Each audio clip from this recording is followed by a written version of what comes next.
د عرفې د ورځې روژه چې کوم ده نو بعضې خلک وایي چې هلته عرفې روژه نیول نو د عرفې اصل کې مسله دا ده چې نهمه ذوالحجه چې کوم ده په دې باندې زمونږ په پاکستان کې چې ده هغه روژه نیول دې ته د عرفې روژه ویلی کېږي یعنی د نهمې ذوالحجې نبي علیه السلام وایي چې دا نه هغه د دې ثواب او د دې اهمیت او فضیلت دا دی چې د یو کال مخکینی او د یو کال وروستني ګناهونه به الله پاک د دې روژې په برکت سره چې دا نه هغه معاف کړي خو د نهمې ذوالحجې چې موږ په پاکستان کې روژه نسو نو دا به چې دا نه هغه په نهمه باندې نسو. اعوذ بالله من الشیطان الرجیم بسم الله الرحمن الرحیم. زما نوم مفتی رحمت علي خوادخیل سره زما تعلق دی او دا تاسو تپوس وکړو د ایام تشریق چې دا تکبیرات چې دي نه هغه دا به کله شروع کوو نو دا به په نهمه ذوالحجه باندې د عرفې ورځ ورته ویلی کېږي او دا چې دی نه هغه یو فیر په زوره باندې ویل دا واجب دي او که د چا نه هیر شي نو خیر دی وروستو دې ووایي یا چې دی نه هغه زنانه به په کور کې چې دی نه هغه دا په کم اواز باندې وایي او دغه شانتې چې دی نه هغه چا نه مونځ قضا شي نو وروستو ته دې بیا کله چې قضا مونځ راګرځوي نو د هغې سره چې دی نه هغه دا وایي او که بیا د چا نه هسې دا تکبیرات پاتې شي نو دی د استغفار وایي او دغه رنګ د دې ورځو چې دی نه هغه دا تاسو د تکبیراتو د فضیلت ویل نو په دې ورځو باندې چې دی نه هغه والفجر وليال عشر دا لس ورځې چې دی نه الله پاک په دې باندې قسم خوړلی دی چې هغه یوم الترویه دی بیا پای کې بیا پکې یوم النحر دی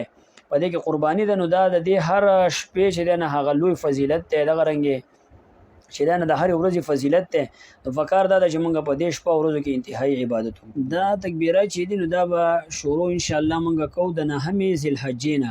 د سحر د مانځه نه بعد به دا موږ شروع کوو په زور اواز باندې به وایو یو فیر واجب دي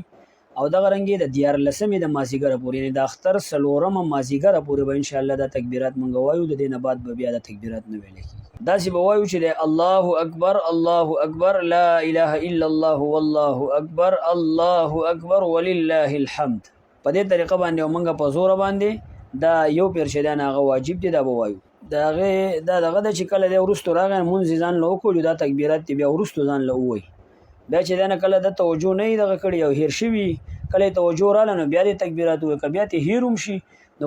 دی دی چې دی نه هغه استغفار ووایي الله تعالی به ورته چې دی نه د هغې معافي وکړي. د قربانۍ اصل کې چې دی نه خپله فضیلت دی نبي علیه السلام فرمایي چې څوک قرباني وکړي نو د دغې په دغه ورځ باندې الله پاک ته چې دی نه وینه تویول د دې نه بل بهتر عمل نشته دی او بل دا چې قیامت په ورځ باندې به د دغې څاروي چې کم هغه یعنې ویښته دي کم چې دی نه هغه ویښته دي او ښکر او دا هر څه سره به د قیامت په ورځ باندې د په تله کې چې دی نه هغې ښودلی کېږي او د اجر به درته میلاویږي نو په کار دا د نبي علیه السلام به د ځان لپاره هم قرباني کوله د امت لپاره هم دغه شانتې موږ له هم دا پکار دی چې موږ د خپل د چا والدین وفات شوي دي د هغوی د ایصال ثواب دپاره قرباني کوي د نبي علیه السلام دپاره کوي د ټول امت دپاره کوي نو د دې اجر او ثواب به چې دی نه هغوی ته چې دی نه خامخا میلاویږي لکه څنګه چې د خپلې قربانۍ اجر میلاویږي دقه شانتې د دې یو ویښته په بدله کې به الله پاک چې دی نه هغه دوی ته چې دی نه د هغې نیکۍ ورکوي او دغه رنګې دا به باعث چې دی نه هغه د مغفرت او د بخښنې وي. د قربانۍ دپاره اصل کې چې دی نه هغه نصاب دا دی چې د چا سره یعنې چې دی نه هغه 1,75,000 روپۍ وي نو په ده باندې قرباني لازم ده او دغه شانتې چې دی نه هغه قرباني په ده باندې لازم ده یا د سره سری یا چې دی نه هغه نصاب ته رسیږي کم چې 52 تولې چاندي ده او دغه شانتې 7.5 تولې چې دی نه سونه ده او دغه شانتې چې دی نه هغه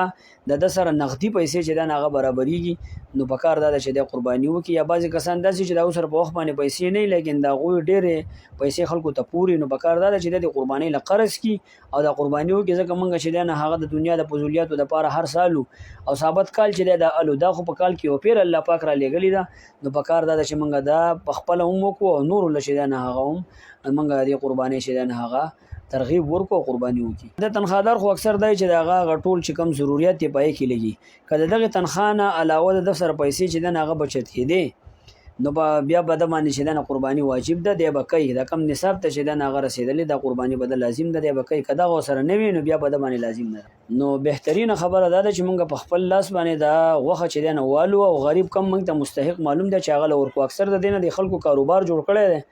او دغه غوښه رالي او دا د یو دغه نه او چې دی نه هغه راټولوي او بیا یې په هغه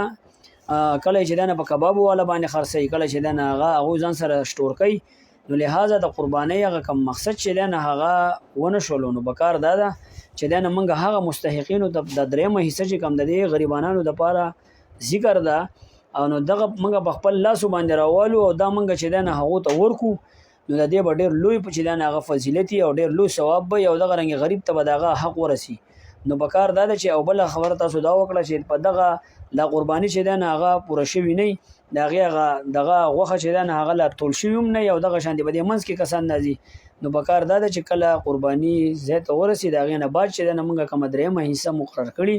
نو هغه چې دا نه موږ په خپل لاس باندې غربا او تورسو نو دا ډېر لوی چې دا نه هغه د فضیلت او دغه رنګ چې دا نه هغه د ثواب چې دا نه باعث پګرځيږي او بل منګای ډیره زیاته ده چې اکثری خلک چې دا نه قرباني نه کوي نو بکار منګ تاسو لدا ده چې دا نه هغه منګه یعنی کوشش دا وکړو چې دا نه هغه غربا او ته چې دا نه هغه یتیمانانو ته مسکینانو ته دغه چې دا نه قرباني دا غوخه چې دا نه منګه ورسو ځکه به دې ثواب کې دا ثواب د پاره منګه کو چې هغه ثواب هغه دغه چې دا نه منګ ته میلاو شي